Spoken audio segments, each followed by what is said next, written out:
Hey, what's going on, guys? D-Legend here. Today we are going to be doing a Kingdom Hearts Union Cross video, and we are actually going to be going ahead and trading our brand new medal from VIP this week. This is the first VIP medal I've had in a very, very long time.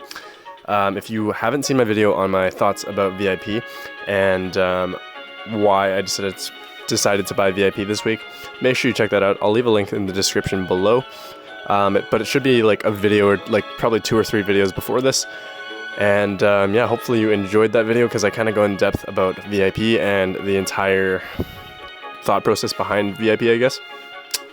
But yeah, we're going to go ahead and trade this bad boy up. He is an amazing medal, probably the best medal in the game right now in my opinion.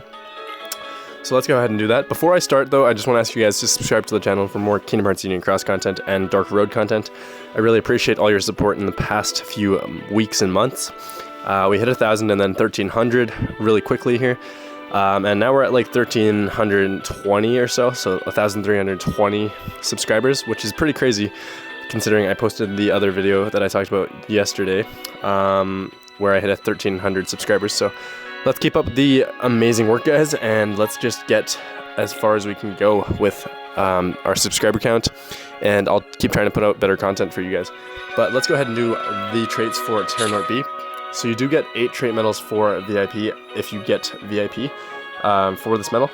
And one of these trait medals is actually from the VIP boards in the avatar boards. I figured I'd use mine up. I only had 10 coins left, so that's good for 1 trait for any medal. So I figured I'd grab one for this just because I will probably need it. So it looks like we have a raid medal to start off with, which is not necessarily what we want. But let's see here what happens for the next 7 trait or 8 trait rolls.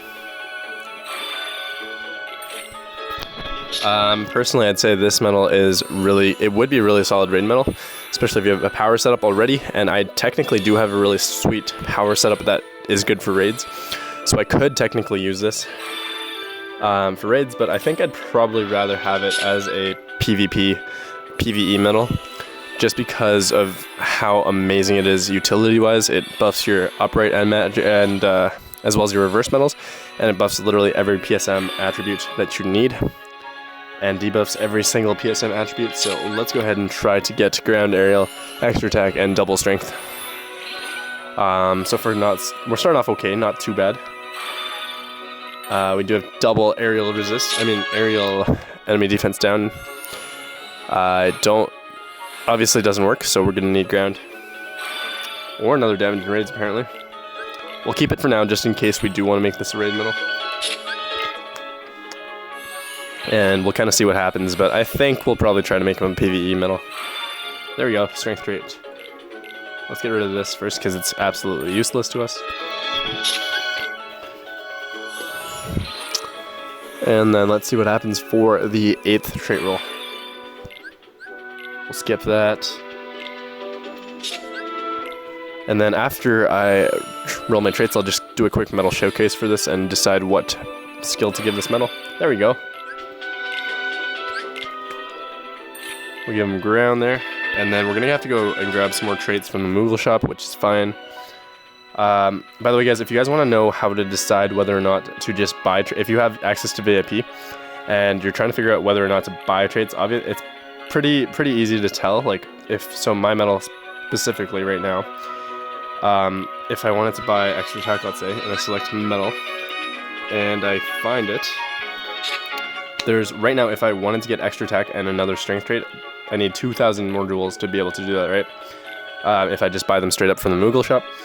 However, if I go ahead and buy the 10 traits from the Moogle shop here and the items, that's 1,000 jewels, and I have the chance to roll both of those traits that I need. So obviously, so obviously it just makes more sense to buy these 10 traits to make sure that, to hopefully get both traits that you need. It's not a guarantee, but I'd say the chances of doing this are way higher than if you were... Well, like, obviously, the chances of you getting the traits by buying them is way higher, but you're saving some jewels, hopefully, by being able to do this way. And, so yeah, I'm hoping to get extra attack and another strength trait here. There we go. Right on cue. Yeah, let's just stick extra attack there. And then another strength trait will make this medal perfect. And then I will need to roll a pet trait eventually on him, but I'll wait for tomorrow for that probably. This is probably the best medal in the game right now. Oh my gosh, there we go, see? Just like I said. Getting 10 traits is most of the time, like, if you need 3 more traits or two or more traits, then obviously just get the 10 traits.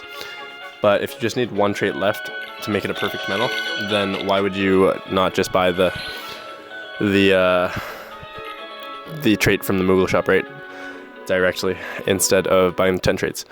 That's the only time it really makes sense in my opinion. But it's totally up to you guys, and obviously if you have VIP, that makes a big difference, because if you have VIP, it's 1,000 jewels per trait roll, whereas if you don't have VIP, it's 5,000 for 1 trait. So that's not worth it in my opinion.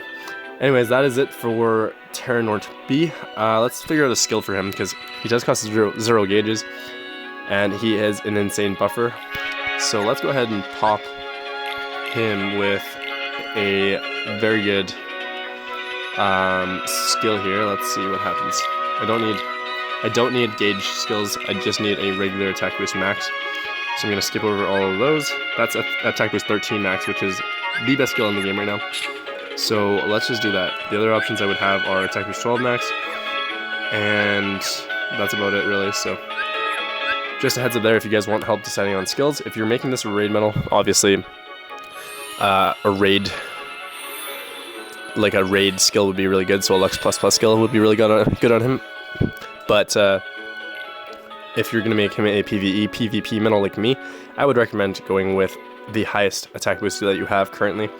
And you do not need gauges on, like a gauge skill on him. So if I give him attack boost, let's say I give him attack boost 11 max gauge 2, that would actually make him cost 2 gauges, which is not what we want because he costs 0 gauges right now. So make sure you guys are just giving him the regular attack boost max skills. Anyways, let's go ahead and try him out in a setup. I think he'll actually really help me out in Coliseum in next month, especially. That's my raid setup. So this is my PvE Coliseum setup. So we can get rid of let's get rid of Namne, I think, because yeah, let's get rid of Namne, even though she is probably one of the best medals in the game still currently. This is what I would do for PvE in the future. So I'm going to be copying my Terra-Xehanort B because it has a massive strength buff, and then Lingering will copy it and give it another 1,000 strength. And in total for the first turn, let's just count our buffs. We would get 2,500 times 2 because I have extra attack on Sephiroth. That's 5,000 plus another 5,000 from his Supernova. That's 10,000.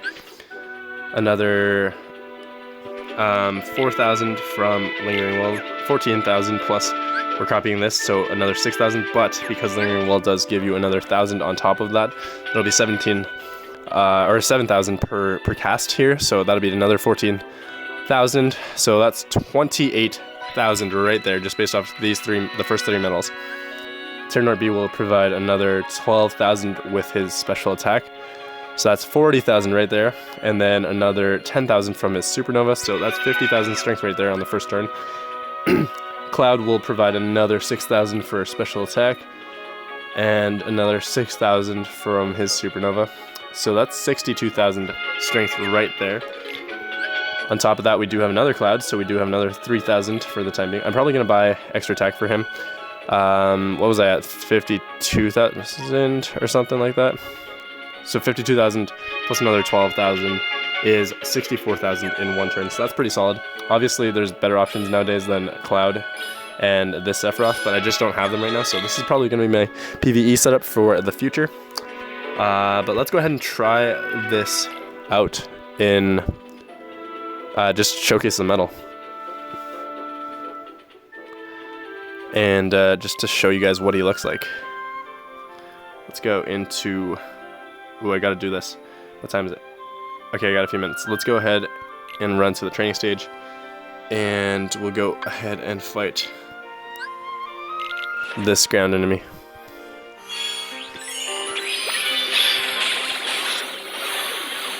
So we're gonna buff ourselves up a bunch here. Oh, this is the first cast of him. Let's load that battle speed down. I don't think we've seen this animation before, so that's kind of cool, I guess.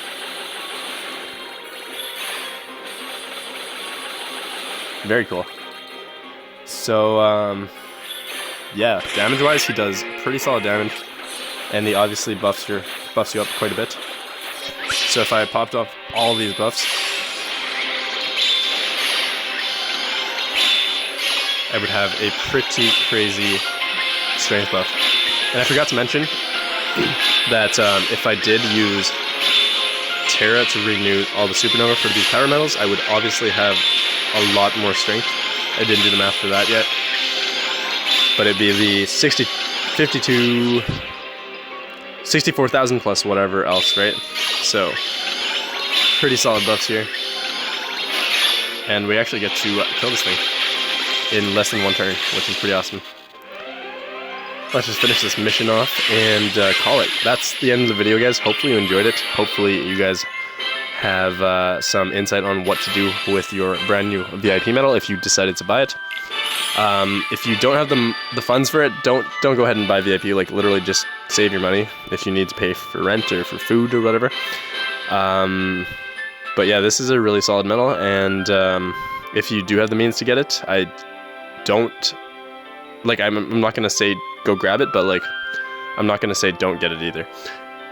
Just because of how great a medal it is, and also because of just the use, like its utility. It's just a great medal overall, and a good VIP.